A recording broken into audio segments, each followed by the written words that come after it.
Aloha, namaste. This is Radha, and I'm here to talk about our new moon. It's happening this Saturday night here in Hawaii. It's 11 p.m., so it'll be 1 a.m. Pacific time and later in the morning on Sunday the 10th for many locations. Um, this is happening in a star called Purva Bhadrapada, and Purva Bhadrapada is at the end of Aquarius and beginning of Pisces. It's a star of awakening. It's where we awaken to that which is beyond our body, beyond our material, mundane existence. And we see the light. We see, like, okay, there's more. But we don't necessarily know what to do with that. We're not necessarily walking the path, but we are aware that there is a path to walk. There's a door. We haven't walked through it, but we know it's there. And once we know it's there, we can't ever really forget that it's there. And we might come back with several more sort of spontaneous awakening experiences, but eventually we have to do the work. And as its ruler, who is Aja Ekapada, the one-footed goat, must stand on the mountain and see this, incredible feat before him of climbing these scraggly cliffs. There is a lot of danger on the path, right? It's fraught with pitfalls and challenges and things that are going to make it hard. And so we often stop and go back to the easy thing, the comfortable thing, the material life that we know, the securities that give us momentary pleasure. And then maybe we again see the door and want to walk through or want to walk up the mountain, but we're not quite ready yet. And then maybe one day we are ready. Purva Bhadrapada is part of a pair of nakshatras, and they're the final three nakshatras of, well, they're the third to last and second to last nakshatras of all of them. And they're at the end here, right? From Aquarius into Pisces. So we see that we are entering the realm of our final bow, our final surrender of all that we are attached to in this world, so that we might become free. And in Uttara Bhadrapada, we kind of dive deep and do the work. But in Purva Bhadrapada, we're just seeing it. It's a lightning flash of insight, like, okay, here I am. And there's a fiery quality to both of these stars. They are taking us into a realm that requires us to burn away that which we've known and become comfortable with. They're symbolized by a funeral cot. And the first two legs are Purva Bhadrapada, the second two legs are Uttara Bhadrapada. And this is showing us that death that needs to occur, a death of our ego, a death of our attachments, a death of this reality that we've known. In order to be born again into this new light, we must be willing to sacrifice the things that we've already known and been doing this far up to this point. I'm going to go ahead and share my screen so we can see what I'm talking about. We have our moon and sun here together at 26:05 in Purva Bhadrapada at the end of Aquarius, and we have Mercury in that Uttara Bhadrapada, the star that it's pair. And then we have Rahu in Revati, which is the final star, the final walking home. It's a much more peaceful nakshatra than these two, than Purva Bhadrapada and Uttara Bhadrapada, because there's a quality of having dove deep in Uttara Bhadrapada and brought up whatever we needed to work through. And now we're kind of on that final stretch where things seem to be easier and a lot of our attachments are gone.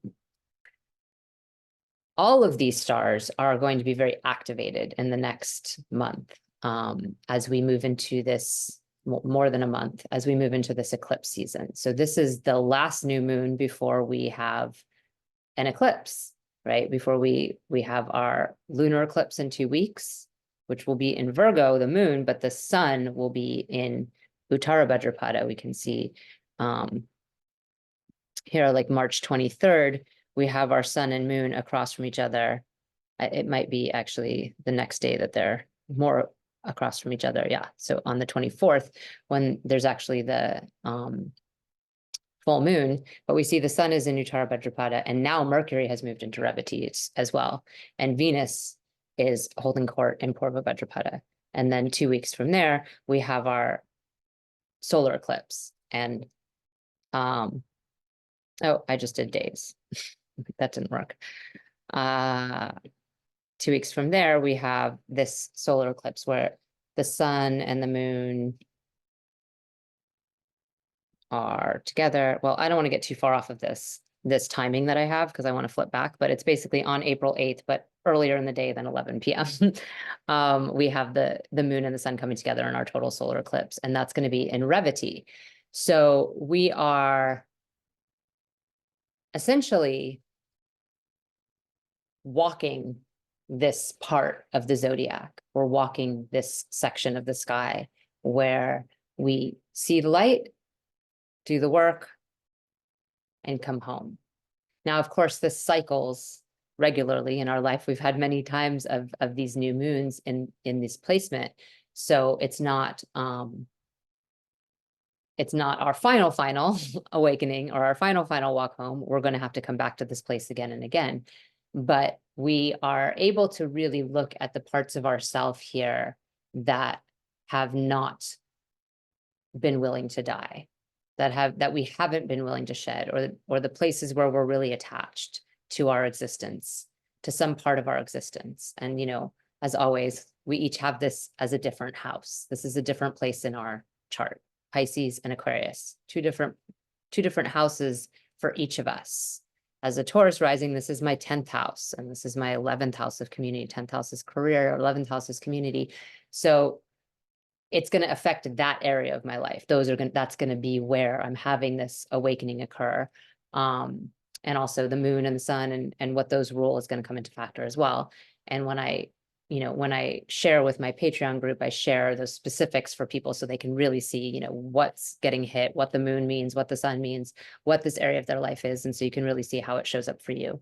But in a general way, each of us are going to be experiencing this pathway through these nakshatras. Now you can see for this new moon, we have Saturn joined and Venus has just entered Aquarius as well. So the ruler of Aquarius is here. And this is really allowing us to set off a cycle where there's some activity, there's some action, there's some commitment to the thing we're doing, to whatever area of life this is. But for all people, whatever area of life you are, Aquarius indicates this futuristic potential, this capacity to move beyond what we already know. And it kind of stays in the mental realm for most of Aquarius until you get to this Purva Bhadrapada, where it starts to move out of the mental realm and it's ready to move into the Piscean realm, where we're really merging with everything beyond our brain, beyond our mind. We're allowing everything to start to surrender and come together. So we're in that bridge zone. And since it's at 26 degrees, it's just kind of moving into it. It's not, we haven't seen much of it yet, right? We're just starting to. And I can see this in my own associations. I see, like, I think there's been 3 different major discussions around AI that I've seen pop up, or people teaching courses on AI. I see people starting to dream of what's beyond the other side of whatever struggle they're going through right now. And this is really the beauty of Aquarius. It gives us an opportunity to take our mind and say, okay, this is what we've been experiencing, and this is what we've known our limitations were up until now. What if we stretch what's possible? What if what fuels us is the struggle that we see now, and particularly with these planets like Saturn and Satyabhishak right now, we can see what's wrong. We can see what's not working. But what if there's a different way? And what if we can move beyond what's not working using new tools, new ways of approaching things? And I'm not condoning or saying we should jump into AI. If you know me at all, you know I'm technically not the most advanced person, but the idea that we can use new technology, not specifically technology as we use that word, but all things that we have, all the tools at our disposal, including our mind, to reimagine the way we want things to be. And this is the awakening where we move out of the realm of like, okay, well, this is what's wrong, and that's maybe what's fueling us, and these are the ways I can problem solve from what I know. Okay, what if everything I know is not true?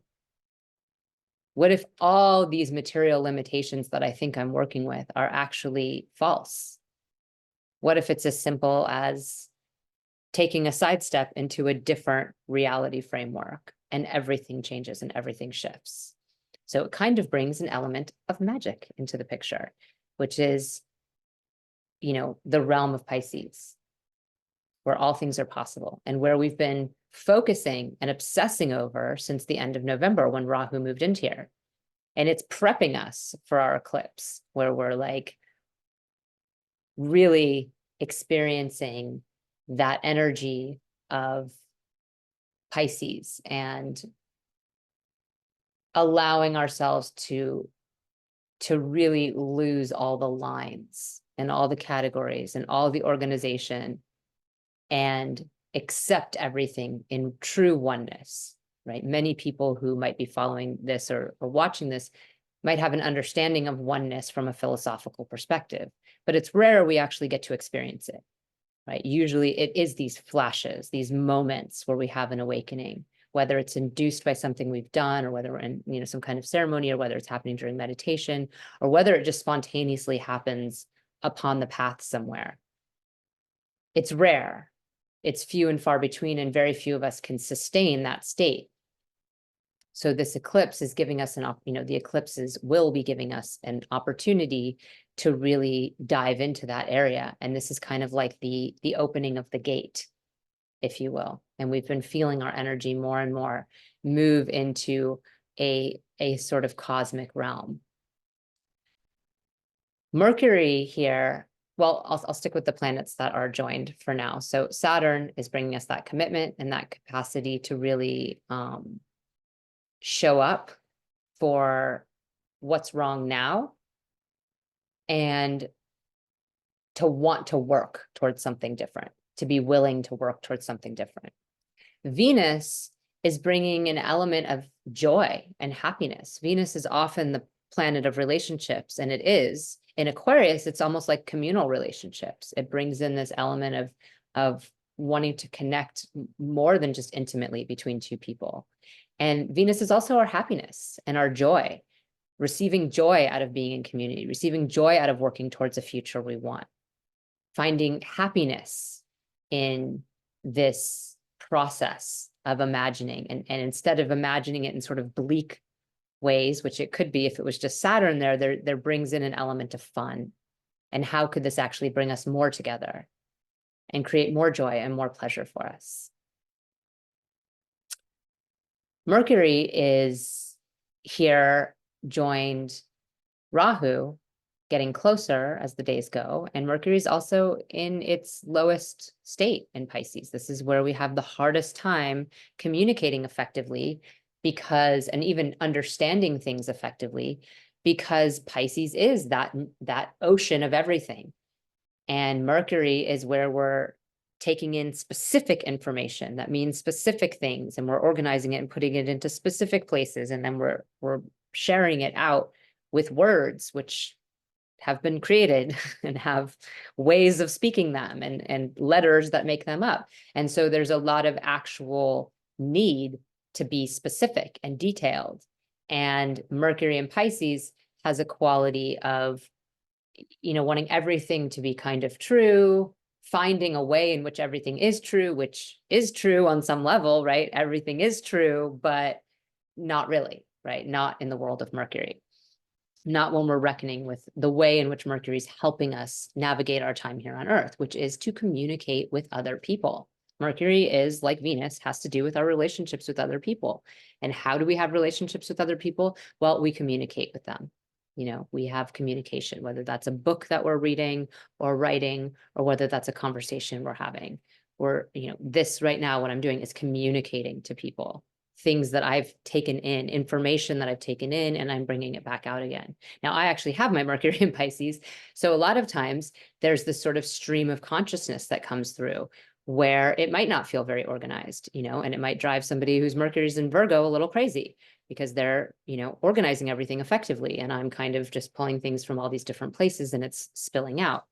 That is a quality of Mercury in Pisces. And there can be an almost genius in that because there's a capacity to hold everything at once and not have to just parse it out in its pieces.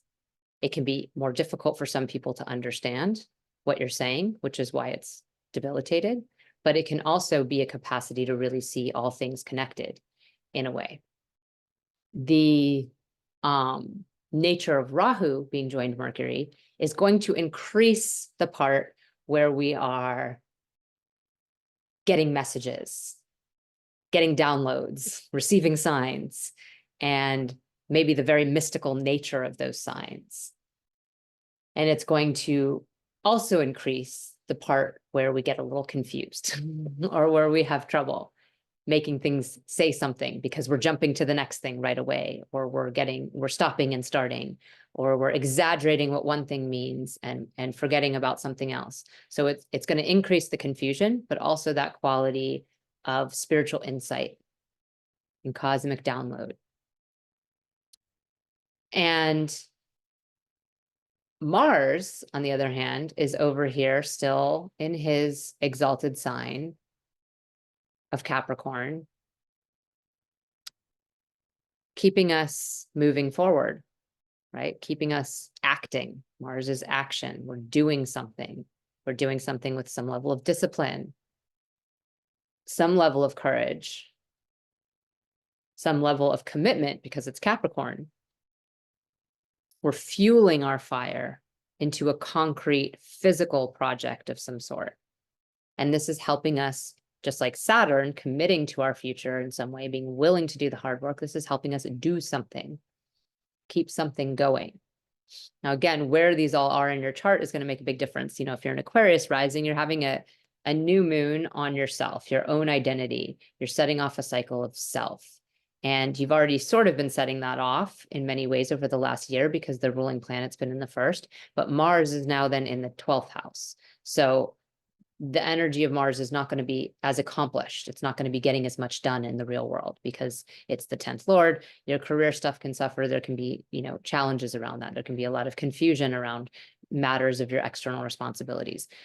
For somebody who's a Capricorn rising, Mars is right on the rising sign. So it's going to bring a totally different energy. So it is really important to understand your rising sign, how that shows what we're actually doing, what's actually happening to us. If you don't know your rising sign, you can use your moon from sort of a psychological perspective of what your emotional experience is of what's happening. But that really changes the dynamic of every single new and full moon and all the transits that we talk about. And that's why I do offer these breakdowns for all 12 signs. And I'm doing it, I did it, already for the new moon in this week's stars report. So it's already been written for each of the signs.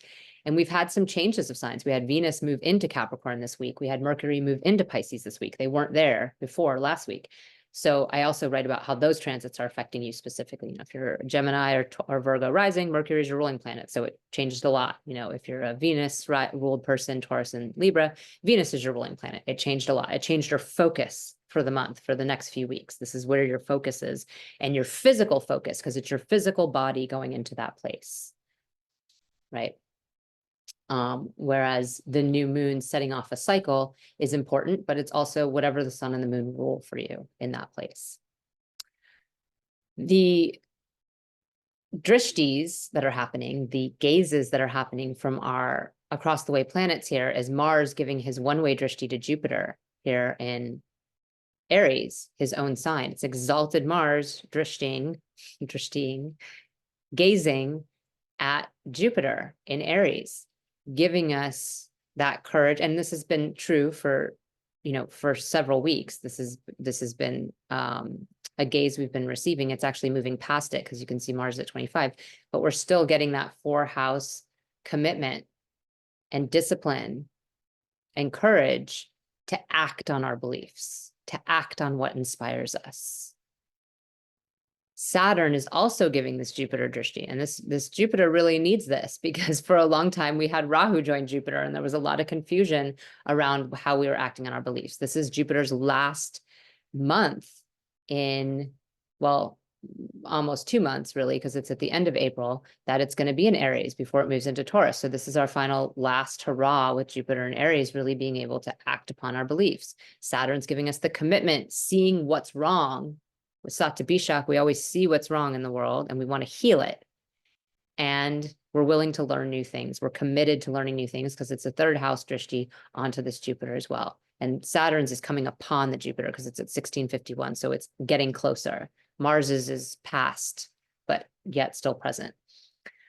So there's a lot of energy of committing to what really inspires us and what we truly align with, and maybe some teachings that we have or that we have been studying or that we teach, and really allowing ourselves to own that and do something about it. Again, it will always matter where it is for you. For me personally, this is my 12th house, so it's not as much about that as it is for other people. But this is really, these drishtis are very strong and powerful, and they're, the outer planets are all affecting each other, right? Well, Jupiter's not affecting them, but both Mars and Saturn are affecting Jupiter. So this is powerful. This new moon also marks Maha Shivaratri. This is the great night of Shiva. Every month, as our moon and sun, well, as our moon moves closer into connection with our sun, our mind moves closer to our consciousness and we move into this meditative state. This is why we might feel more tired as we move into the new moon. The days leading up to the new moon are days where we're starting to drain of our energy. We're not feeling like socializing. We're not feeling like going out. We're not feeling as much like connecting with other people. We're wanting to go inward and we're wanting to connect with ourselves. So every month we have this, and it's the 14th lunar phase before we move into Amavasya, which is the 15th lunar phase, the actual new moon itself. But this particular month, we have Mahashivaratri, where the earth is in such alignment with this moon and sun conjunction that we have the most potent portal to open ourselves to the cosmic consciousness. And this celebration of Mahashivaratri is said to be the union of Shiva and Shakti, the union of Parvati and Shiva getting married. And if we understand Parvati is the moon and Shiva is consciousness, this is their marriage, literally coming together. And this experience can be had if we are able to bring ourselves to a place where there's sacred energy. So in India, people converge upon the Ganges at this time to take a bath, to dip themselves in the water. They fast for the 24 hours before. They chant, they pray, and they meditate so that they can access this energy. For those of us who don't live near the Ganges, you can still do some kind of sacred bath. You can choose to fast. And you can sit upright so that the nadis are open, your channels are open, and the energy can flow through you and allow you to connect to that cosmic consciousness. If you're laying down, it's going to be more difficult to do that. So they tell you to stay awake all night on Mahashivaratri. Whether or not you do that is up to you, but it's nice to be aware of these portals and the fact that there's an opening here for you. And considering all the things we talked about in the new moon, what an awakening we can have, right? When we're really open to receive it. How much more committed are we to those next steps on our inspired beliefs? And how much more clear are our actions if we've cleared our temple first and we've allowed ourselves to embrace that death of our ego and of our mind chatter that happens.